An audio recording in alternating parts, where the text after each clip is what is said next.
पढ़ी लिखी देवरानी।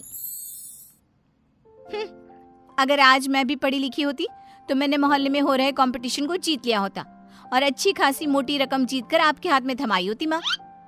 बड़ बोली, ज्यादा मत बोल।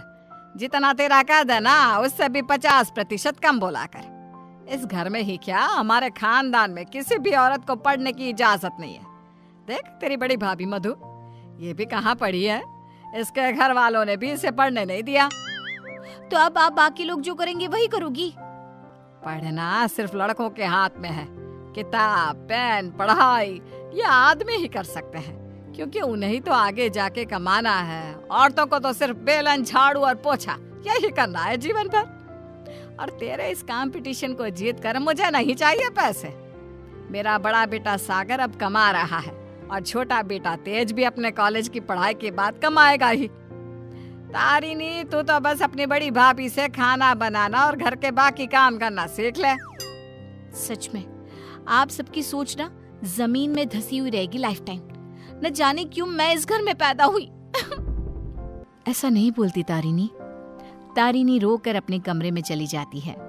पाठक परिवार में आज तक किसी भी लड़की ने पढ़ाई नहीं की और सिर्फ लड़कों को ही इजाजत दी जाती है, लड़कियों को नहीं।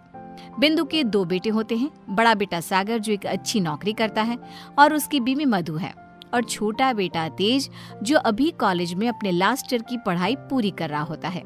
बिंदु और यशराज ने कभी अपनी बेटी तारिनी को पढ़ने नहीं दिया, जिसकी शिकायत वो आज तक करती है। तेज को अपने कॉलेज में प्रीति नाम की एक लड़की से प्यार हो जाता है।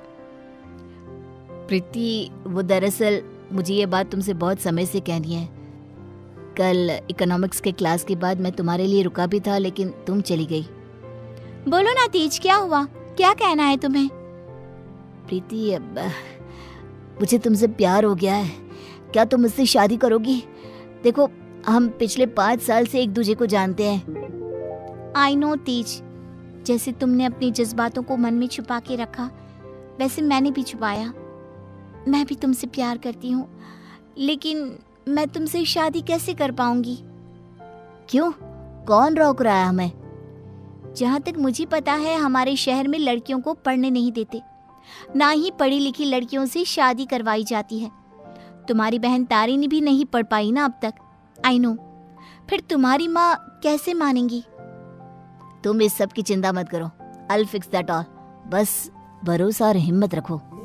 तेज घर जाकर अपने माता पिता बिंदु और यशराज से बात करता है इस बारे में, और प्रीति के बारे में जानकर बिंदु और यशराज कहते हैं, हैं? तू बोरा गया है क्या लल्ला? देख, ये सब हमारे घर में ही नहीं, राज घरानों में भी होता है। अब प्रीति के माँ बाप होंगे फिर फुरी, लेकिन हम नहीं। हाँ बेटा, ये शादी कतई नहीं हो सकती। शादी में लड़का आगे और लड़की पीछे होती है। वैसे ही जीवन में भी पत्नी पति से एक कदम पीछे ही होनी चाहिए। ठीक है, अगर आप लोगों को ये सही लगता है तो मैं भी वही करूंगा जो मुझे सही लगता है। अब आप सब मेरा मरा हुआ मुंह ही देखोगे। गंगाजल तैयार रखिएगा। हाय हाय लल्ला, ये तू क्या बोले जा रहा है? पागल हो गया है क्या?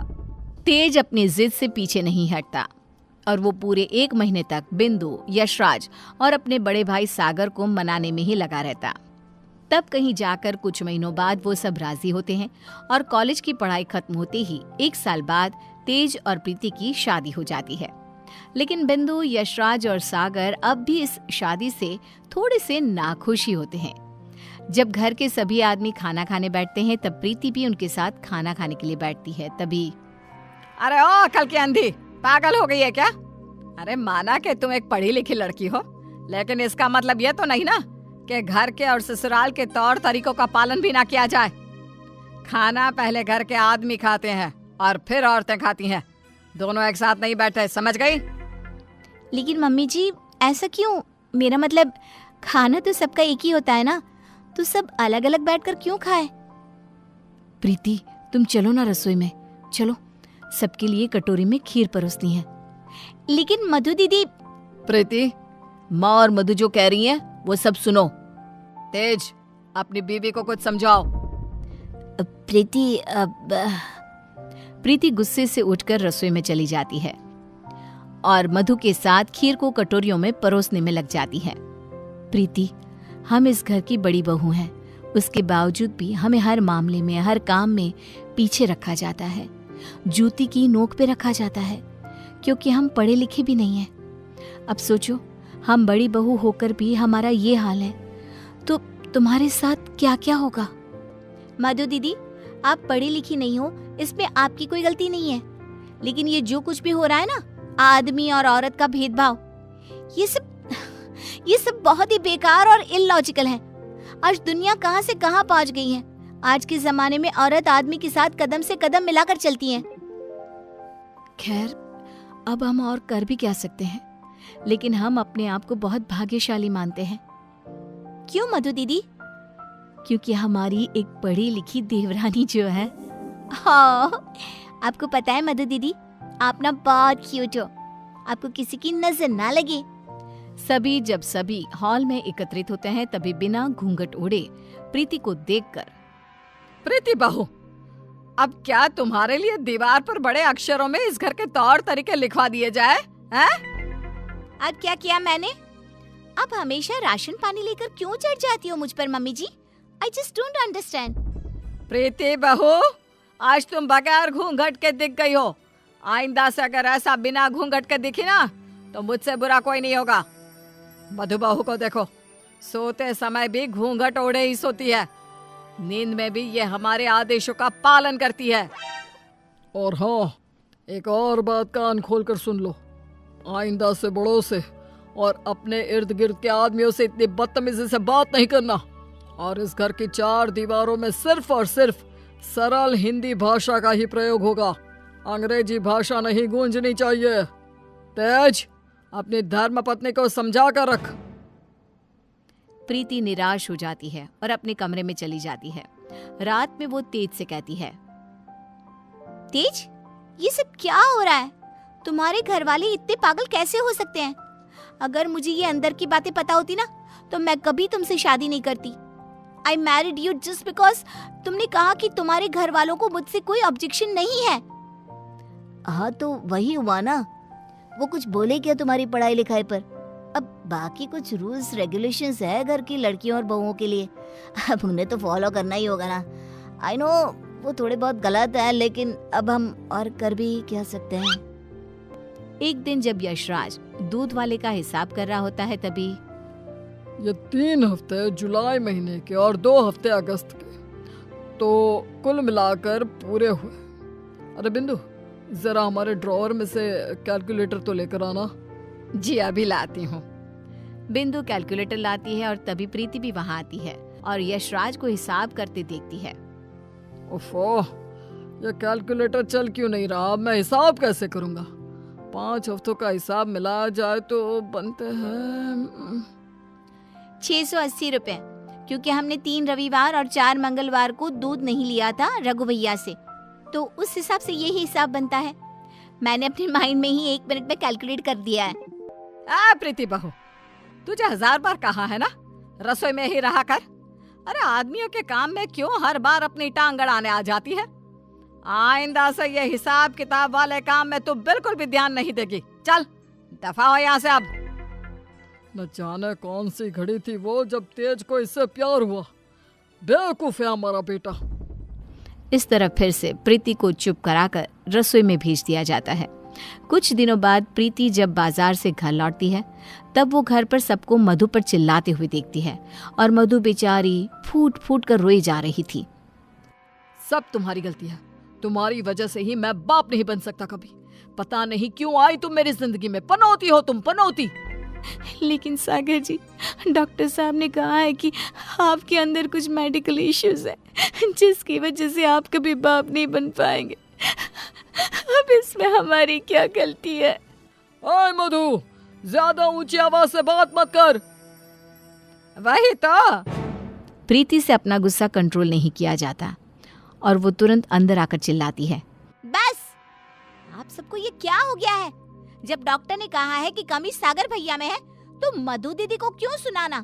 वो क्यों सहे? सारे ताने, सारी डांट, सारी गलती मधु दीदी की कैसे हो गई? मास्टरनी, तो चुप ही रहा कर। वो कहते हैं ना, एक गंदी मछली पूरे तालाब को और बाकी मछलियों को खराब कर देती है। तू ना वैसी ही है। तेरी वजह से ही ये मधु बहू भी उल्टा बोलना सीख गई है। नहीं माँ, ये सरासर गलत है। गलती सागर भाई की है। नहीं, मधु में ही कोई दोष है। हमारे बेटे सागर में कोई दोष हो ही नहीं सकता। ये मनहूस मधु कुंडली मारकर बैठ गई है हमारे सागर के जीवन में। मधु दीदी, ये आपके हाथ पाँव पर निशान कैसे? बोलिए। सागर जी ने हमें बहुत मारा प्रीति, हमें बचाओ इन सब से, ये सब बहुत बुरे हैं। मधु प्रीति के गले से लिपटकर रोए जा रही थी। सागर गुस्से में आकर मधु पर हाथ उठाने जा रहा था कि तभी प्रीति उसके पास जाकर उसका हाथ पकड़कर मोड़ देती है। मेरा हाथ! एक आदमी अगर गुस्से में शैतान बन जाए तो एक औरत क्रोध में काली का रूप धारण कर लेती है। समझ गए सागर भैया? और आप सब, अरे एक बार ध्यान से सोचिए, दिल से सोचिए ना। अगर ऊपर वाले ने आदमी और औरत को साथ में बनाया है तो हम क्यों फर्क करें? क्यों औरतें आदमियों से पीछे रहे? दोनों साथ में कदम से कदम मिलाकर चल सकते हैं ना। साथ में काम करके अपना घर, अपनी गृहस्थी चला सकते हैं ना। गलती सोच की है। अगर सोच बदलोगे तो ही बदलाव आएगा, वरना जमीन में ही धंस के रह जाओगे। उतने में तेज अपने साथ पुलिस अफसर्स को लेकर आता है।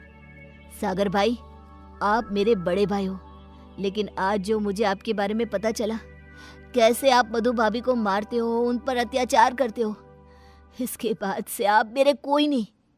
मेरे लिए आप ना के बराबर हो गए हो।